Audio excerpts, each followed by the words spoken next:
नमस्कार। एक नई वीडियो में आप सभी का बहुत बहुत स्वागत है।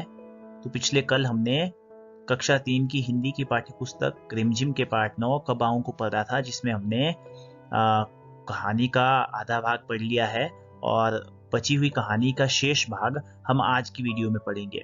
इससे पहले अगर आपने चैनल को सब्सक्राइब नहीं किया है तो चैनल को सब्सक्राइब करें, और अगर आप लोग मुझसे जुड़ना चाहते हैं तो लिंक में मैं अपने स्कूल के फेसबुक पेज का डिस्क्रिप्शन दे रहा हूं। आप उस लिंक को क्लिक करके मेरे फेसबुक पेज को फॉलो कर सकते हैं। वहां पर मैं अपने स्कूल से संबंधित विभिन्न प्रकार की गतिविधियां समय समय पर डालता रहता हूं। तो पाठ में आगे बढ़ने से पहले एक बार जो हमने पिछले कल पढ़ा था उसका एक बार रिवीजन कर लेते हैं कि हमने पिछले कल क्या क्या पढ़ा था। तो पिछले कल जैसा आपने देखा था कि पाठ की शुरुआत तो होती है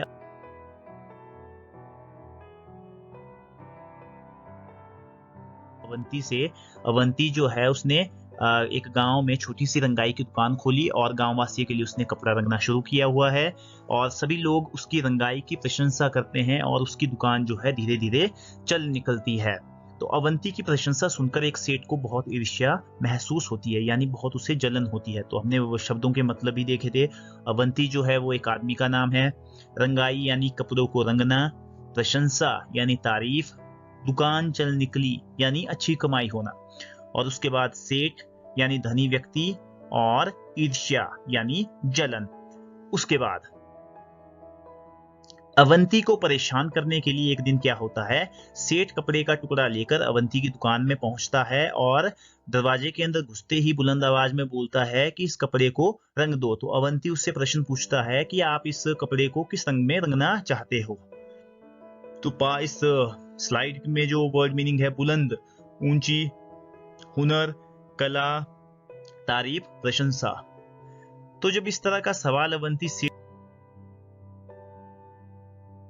से पूछता है तो सेठ उत्तर देता है कि रंग के बारे में उसकी कोई खास पहचान तो है नहीं, लेकिन उसे हरा, पीला, सफेद, लाल, नारंगी, नीला, आसमानी, काला, बैंगनी रंग कतई अच्छे नहीं लगते। और वो अवंती से क्या कहता है कि समझे कि नहीं, ठीक है। और नीचे हमने रंगों के नाम लिख लिए थे कि ये जो है क्या है, रंगों के नाम है।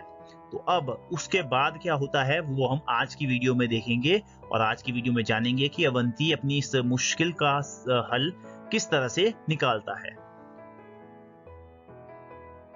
तो अवंती क्या जवाब देता है जब सेठ से ऐसा वो अटपटा सा जब वो सुनता है, अटपटी सी बात सुनता है कि उसे अपना कपड़ा ऐसे रंग में रंगना है जो ना बैंगनी हो, ना काला हो, ना नीला हो, इत्यादि जो भी रंग है।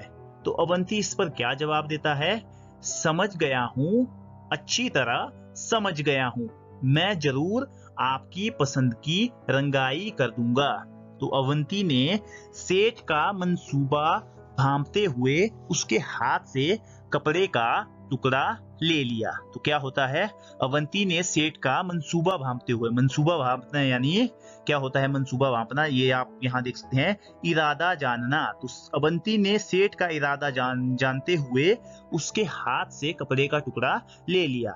सेठ ने खुश होकर कहा, सेठ ने प्रसन्न होकर क्या कहा, अच्छा तो इसे लेने मैं किस दिन आऊं। तो जैसे ही सेठ अपनी अवंती से पूछता है कि अवंती जब उसको जवाब देता है कि हाँ मैं समझ गया हूं कि आपको किस रंग की रंगाई पसंद आएगी, तो सेठ खुश होकर कहता है, पूछता है अवंती से कि मैं कपड़े लेने किस दिन आऊं।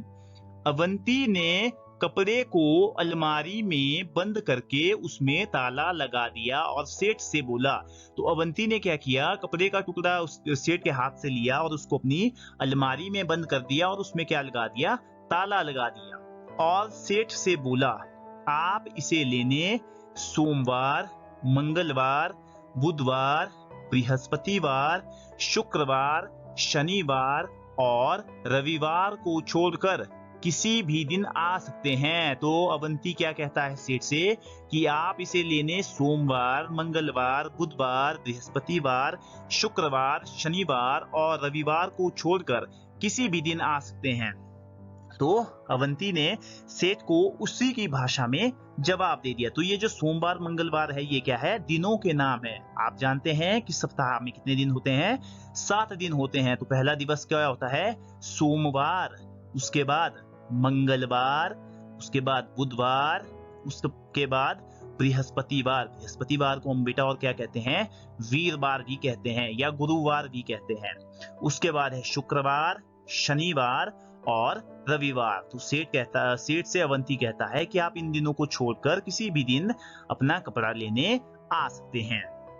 तो सेठ समझ गया कि उसकी चाल उल्टी पड़ चुकी है। तो सेठ को समझ आ जाता है कि उसकी जो चाल है, उसने जो योजना बनाई थी अवंती को नीचा दिखाने की, वो चाल उसकी उल्टी पड़ चुकी है। उल्टी पड़ना यानी सोच के उल्टा होना। तो जैसा उसने सोचा था बिल्कुल उससे उल्टा हो गया। उसने सोचा कि अवंती जो है इस समस्या का सामना नहीं कर पाएगा, लेकिन अवंती ने सेठ को उसी की भाषा में जवाब दे दिया। तो सेठ समझ गया कि उसकी जो चाल है वो उल्टी पड़ चुकी है, अतः भलाई धीरे से खिसक लेने में ही है।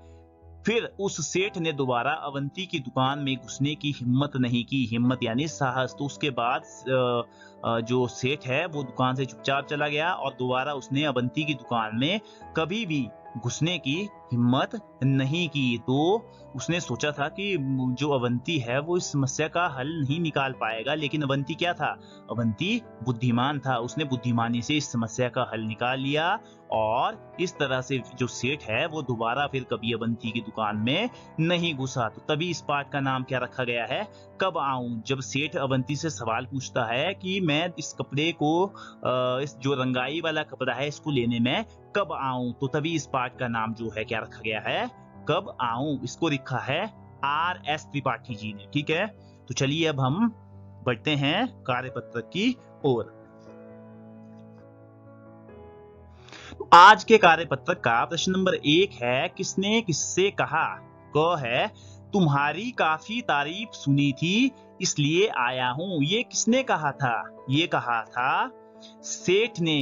और किससे कहा, आपने यहां लिख लेना है किससे कहा, ये कहा था अवंती से। ठीक है, उसके बाद ख भाग है, समझ गया हूं अच्छी तरह समझ गया हूं। समझ गया हूं अच्छी तरह समझ गया हूं। तो ये किसने कहा, ये कहा फिर अवंती ने। और किससे कहा, ये कहा सेठ से।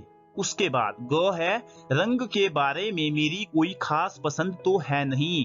ये किसने कहा, ये कहा सेठ ने। और किससे कहा, ये कहा अवंती से। ठीक है, उसके बाद प्रश्न संख्या 2 है, जिन शब्दों के नीचे रेखा खींची है उनके मतलब बताओ। यानी आपने उनके अर्थ बताने। जैसे यहाँ किसके नीचे लाइन खींची हुई है, ईर्ष्या के नीचे। तो सेठ को ईर्ष्या होने लगी। तो इसमें ईर्ष्या का क्या मतलब होता है, मैंने बताया आपको क्या होता है इसका मतलब, जलन।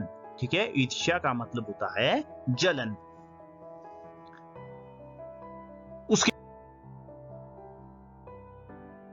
बाद मैं तुम्हारा हुनर देखना चाहता हूं। तो इसमें हुनर के नीचे लाइन लगी है। तो हुनर का क्या मतलब होता है बेटा, हुनर का मतलब होता है कला। और ग है, मुझे बैंगनी रंग कतई पसंद नहीं। कतई, कतई का क्या मतलब होता है, बिल्कुल। ठीक है, उसके बाद प्रश्न संख्या 3 है, नीचे दिए गए वाक्यों में जो शब्द फालतू या अतिरिक्त है, यानी जो बेकार के शब्द है जिनका वाक्यों में कोई उपयोग नहीं है, उन्हें वाक्य के सामने दिए गए स्थान में लिखें। जल्दी से शीघ्र काम कर लो। तो इसमें कौन सा शब्द है जो फालतू है, शाबाश, बहुत बढ़िया। इसमें कौन सा शब्द है फालतू, शीघ्र।